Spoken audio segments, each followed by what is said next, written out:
ان کے پاس کوئی تلوار 7 تلواریں ہیں، ان میں 7 تلواروں میں کسی کا جو ہے وہ کسی کا دستہ ٹوٹا ہوا ہے، کسی کی نوک ٹوٹی ہوئی ہے. نبی پاک نے فرمایا اب صحابہ کرام کو کچھ تو دینا چاہیے نا. نبی نے فرمایا ایسا کرو ان سارے صحابہ کو ایسا کرو کہ ان سارے 306 صحابہ کو ایسا کرو کہ تم کھجور کی ڈنڈیاں دے دو. اب 306 لوگوں کو کھجور کی ڈنڈیاں تھمائی گئی. اب مجھے بتاؤ کھجور کی ڈنڈی لے کے آدمی کو گھبراہٹ نہیں محسوس ہونے لگے گی کہ یار کھجور کی ڈنڈی سے کوئی تلوار کا مقابلہ ہو سکتا ہے؟ مگر ایک بھی صحابی نہیں گھبرایا، بلکہ کھجور کی ڈنڈی کو ایسے گھماتے میں نکل رہے تھے مدینے کی گلیوں سے جیسے کھجور کی ڈنڈی نہ ہو. ان کے ہاتھ میں کوئی ایٹم بم ہے، گھماتے ہوئے جا رہے تھے نعرے لگاتے ہوئے. جب انہوں نے دیکھا یہودیوں نے تو کہنے لگے مسلمانوں کیا پاگل ہو گئے؟ ارے کیا کھجور کی ڈنڈی تلوار کا مقابلہ کر سکتی ہے؟ تو مسلمان بولے سنو یہودیوں، نہ کھجور کی ڈنڈی پر نہ تلوار پر ہے، بھروسہ جتنا بھی ہے مدینے کی سرکار پر ہے. بھروسہ جتنا بھی ہے، بولو بھروسہ جتنا بھی ہے. 313 آج بدر والوں کو جسے قرآن نے جگہ دی اپنے اندر، آج بدر والوں کو جگہ نہیں مل رہی ہے. نہ جلسوں میں نہ جلوسوں میں. بدر کے کون صحابہ تھے؟ میاں یہ وہ صحابہ اکرام تھے جن کے کپڑے تک پھٹے ہوئے تھے، بالکل کمزور صحابہ اکرام میرے نبی کے ساتھ چل دیے ہیں. اور کہاں پہنچے؟ بدر کے میدان میں 170 کلومیٹر دور، مدینے سے کتنی دور بولو؟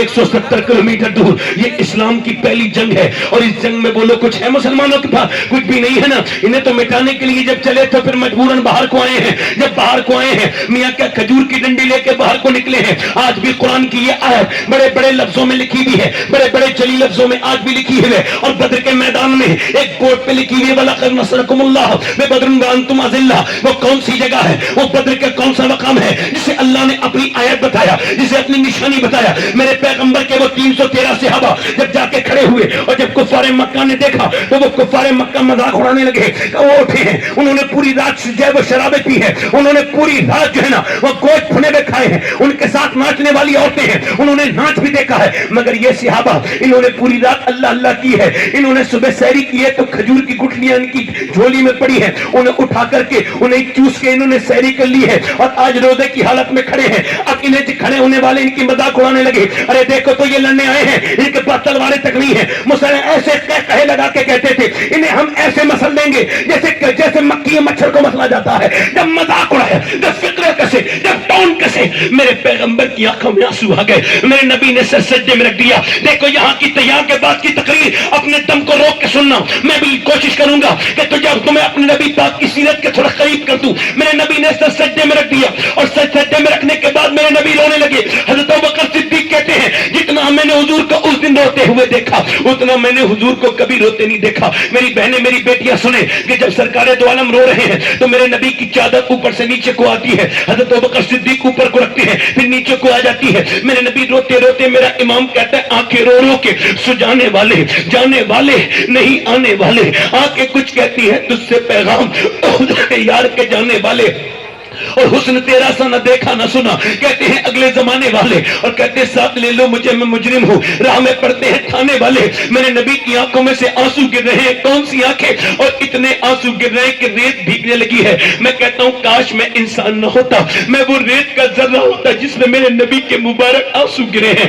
اللہ اکبر. کون سی آنکھیں؟ میرا امام کہتا ہے جس طرف اٹھ گئی دم میں دم آ گیا. اس نگاہ عنایت میں لاکھوں سلام. میرے نبی کے لب ہل رہے ہیں. کون سے لب ہیں؟ میرا امام کہتا ہے پتلی پتلی گلے کس کی پتیاں، ان لبوں کی نزاکت میں لاکھوں سلام. آج میرے پیغمبر نے عرض کرنا شروع کیا ہے میرے مالک جو مکے میں نے تکلیفیں برداشت کی، جو مکے پر میرے پر مظالم ڈھائے گئے، جو میرے اوپر اونٹ کی اوجڑیاں رکھی گئی، جو میرے سر کو پھاڑ دیا گیا، جو مجھے گالیاں دی گئی، جو میری گردن کو دبایا گیا، جو کہ منڈیوں میں میرے اوپر گالی دی گئی، جو میرے گھر میں پتھر مارے گئے، جو میری بچیوں کے پتھر مارے گئے، جو میرے سر کو پھاڑا گیا، جو شیب ابی طالب میں میرے میں 3 سال تک مجھے قید رکھا گیا اور میری بائیکاٹ کیا گیا. میری بیٹیوں نے، میری بیوی نے جو کہ 9 دن کے بعد پیڑ کے پتے کھائے، میری بیٹیوں نے جو پیڑ کے پتے کھائے. اے میرے مالک جو طائف میں نے تکلیفیں اٹھائی. آپ کو پتہ ہے کٹھیار والوں طائف کیا ہے؟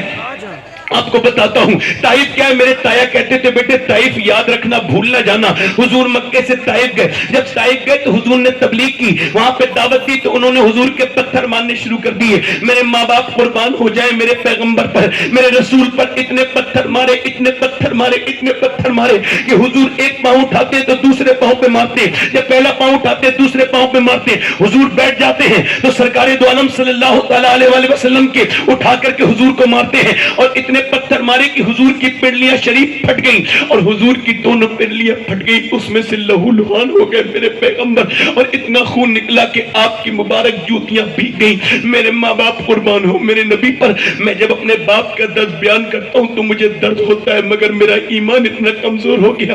آپ کو پتا ہے اتنے پتھر مارے کہ زید بن حارثہ نے اٹھایا, اور میرے نبی نے پھر اس امت کے لیے دعا کی ہے. میں عرض کرنا چاہتا ہوں میرے پیغمبر نے بدر کے میدان میں عرض کی ہے, مالک جو طائف کے میدان میں نے تکلیفیں اٹھائی تو تنکا کر کے میں نے 313 جمع کیے ہیں. یہ 313 میری پوری زندگی کی کمائی ہے, یہ 313 میری پوری زندگی کی کمائی ہے. اے میرے مالک اگر یہ فنا ہو گئے تو قیامت تک تیرا کوئی نام لیوا نہیں ہوگا. دیکھ تو میرے غلاموں کو, میرے مالک انہوں نے کچھ بھی نہیں کھایا ہے, انہوں نے کھجور کی ڈنڈی, کھجور کی گٹلیاں چوس چوس کر کے روزے رکھے ہیں, اور کھجور کی ڈنڈی لے کر کے کھڑے تیرے نام پر آئے ہیں. ان کی مدد کر دے, ان پر اگر تیرا رحم نہ ہوا اور اگر یہ مٹ گئے تو قیامت تک تیرا کوئی نام لیوا نہیں ہوگا. اے میرے مالک میرے غلاموں پر رحم کر دے. میرا امام کہتا ہے اجابت کا سہرا, عنایت کا جوڑا, دلہن بن کے نکلی دعائیں محمد, اجابت نے جھک کے گلے سے لگایا. بڑی ناز سے جب دعائیں محمد, اتنا روئے میرے نبی کہ نبی کے اچانک حضور نے سر اٹھایا اور حضور مسکرانے لگے. حضور جب مسکرائے حضرت ابوبکر صدیق کہتے ہیں سارے صحابہ خوش ہو گئے. اچانک ایک کونے میں ہوا چلنے لگی, ایک کونے میں حضرت علی نے عرض کی حضور یہ کیسی ہوا چلی ہے کہ ریت اڑتی ہے. سرکار نے فرمایا میرا پہلا وزیر جبرائیل زمین پہ اترا ہے اور 500 فرشتے لے کے اتر گیا ہے. اس کے بعد فرمایا میرے نبی نے, میرے پیغمبر نے پھر ایک کونے میں ہوا چلی. عرض کی حضور یہ کیسی ہوا ہے, یہ کیسی ہے. فرمایا میرا دوسرا وزیر میکائیل اترا ہے اور یہ 500 فرشتے لے کے وہ بھی اللہ کے حکم سے آیا ہے. اب زمین کے دونوں وزیر ابو بکر عمر بھی شامل ہے اور آسمانی وزیر جبرائیل اور میکائیل بھی شامل ہے. فرمایا میرے نبی نے چلو مسلمانوں اللہ کی مدد آ گئی. تو میاں ادھر کفار مکہ کو ناز ہے کہ ان کے پاس شمشیر ہے, مگر مسلمانوں کو ناز ہے کہ ان کے ساتھ نعرہ تکبیر ہے. اور کفار مکہ غرور میں تھے کہ ان کے پاس طاقت ہے, مگر صحابہ کرام غرور کرتے تھے کہ ان کے دل میں مصطفیٰ کی محبت ہے. ادھر انہیں ناز تھا کفار مکہ کو کہ مال ساتھ لائے ہیں, ادھر صحابہ کو ناز تھا کہ ہمارے ساتھ آمنہ کا لال ہے. میاں فرمایا چلو, میاں کھجور کی ڈنڈیاں اٹھی ہیں.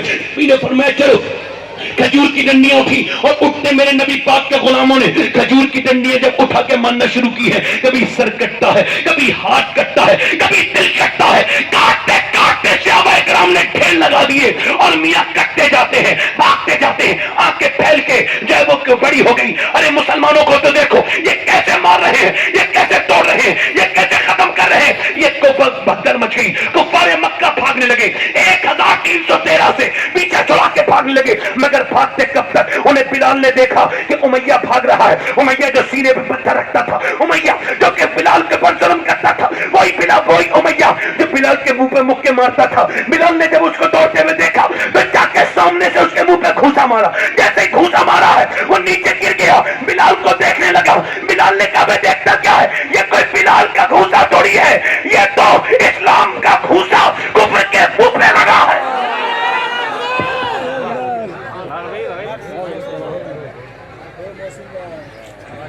سبحان اللہ. بات اچھی کیجیے بھائی, آپ کا باکس کی آواز کہاں ہے اس میں؟ کوئی بات نہیں, میرا روز امتحان ہوتا ہے, آج بھی امتحان دے رہا ہوں اپنا. میں مائی کی وجہ سے اتنے بڑے جلسے کو متاثر نہیں ہونے دوں گا. کتنے مارے گئے؟ 70. کتنے مارے گئے بولو؟ اور 70 میں کتنے مارے گئے؟ 35 مارے 312 نے. اور مولا علی کہتے ہیں 35 اکیلے میں نے اکیلے نے مارے. بولو تو ذرا سبحان اللہ. کبھی ہم میں تم میں بھی چاہتی، کبھی ہم میں تم میں بھی راہتی، کبھی ہم بھی تم بھی تھے آشنا، تمہیں یاد ہو کہ نہ یاد ہو. کبھی مسلمان سجدہ کرتے تھے اللہ کے سامنے روتے تھے، کبھی ماں بھی روتی تھی، بیٹی بھی روتی تھی، بچے بھی روتے تھے. ادھر مسلمان جب جنگ کو گئے ہیں تو پورے مدینے کی عورتیں رو رو کے دعائیں کرتی ہیں، اے اللہ میرے نبی جنگ جیت جائے، میرے مصطفیٰ جنگ جیت جائے. ادھر عورتوں کی دعائیں تھی، ادھر مردوں کی ایمانداری تھی کہ مسلمان 313 پوری دنیا میں اتہاس لکھ رہے تھے، مگر اس وقت 313 کتنے بڑے تھے؟ آج 57 ملکوں میں کروڑوں مسلمان ہیں مگر کہیں کوئی عزت نہیں، ہر جگہ ذلیل و خوار ہے. کیوں؟ کیونکہ مسلمانوں نے سجدے چھوڑ دیے، سجدے. کم کرو، کیا چھوڑ دیے بولو؟ ابھی میں تقریر کر رہا تھا تو میں نے کہا تھا جو اسٹیج پہ بھی جانے والا وہ چلا جائے. تو جب میں این مومین پہ تقریر کر رہا تھا تب 2-3 مولوی نکل کے گئے. جب سارے عوام چپ کے سن رہی ہے، حضور کی سیرت میں لگی ہوئی ہے، تب اگر کوئی مولوی اٹھ کے جائے تو پتہ لگتا ہے اندر سے نہیں ہے، اوپر سے ہی ہے. بس اس کے دل میں کچھ بچا ہوتا نہیں ہے. بچا ہوتا تو میرے احترام میں نہیں، کم سے کم حضور کے احترام میں. یہ چہرے سجے ہوئے ہیں، سجانا ہے تو دل سجا. محبت حضور سے کر، میری طرف دیکھ، میری طرف دیکھو. اب سجدوں کی جگہ لے لی تعویذوں نے. جس کے گھر میں خود برکت نہیں ہے وہ برکت کا تعویذ لکھ رہا ہے، اور تعویذ کی جگہ کوئی پریشانی آئے فلاں کا تعویذ. کوئی تعویذ تمہارے نبی نے تمہیں نہیں دیا تھا، ایک ہی تعویذ دیا تھا. جب پریشان ہو دنیا کے کسی کونے میں بھی ہو، اپنا مصلی بچھا کے وضو کر کے اللہ کے سامنے رو دیتا، تیرا رب تجھے ہر پریشانی سے نکال دیتا. مگر اب مسلمان غیرت مند کم ہیں، غیرت کم ہوتی چلی جا رہی، مسلمانوں کی ختم ہوتی چلی جا رہی ہے. مسلمان عورتیں برباد ہوتی چلی جا رہی ہیں، لڑکیاں برباد ہوتی چلی جا رہی، کچھ نہیں بچا ان کے پاس بھی لڑکیوں کے پاس. ادھر دیکھو، میری طرف توجہ کرو، ادھر دیکھو، مجھے تھوڑا ڈسٹرب ہو رہا ہے، ذرا دل لگا کے بولو سبحان اللہ. اپنے رب سے پیار کرو، حضور سے پیار کرو، میری طرف دیکھ کے بولو سبحان اللہ.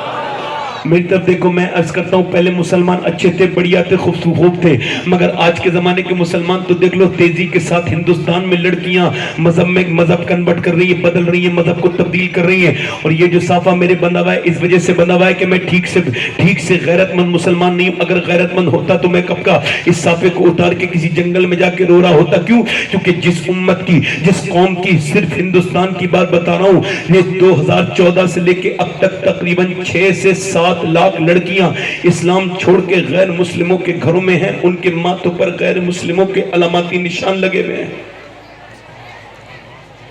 اور ہم آپس میں لڑ رہے ہیں. ہمارے خلاف سازشیں ہو رہی ہیں، ہم آپس میں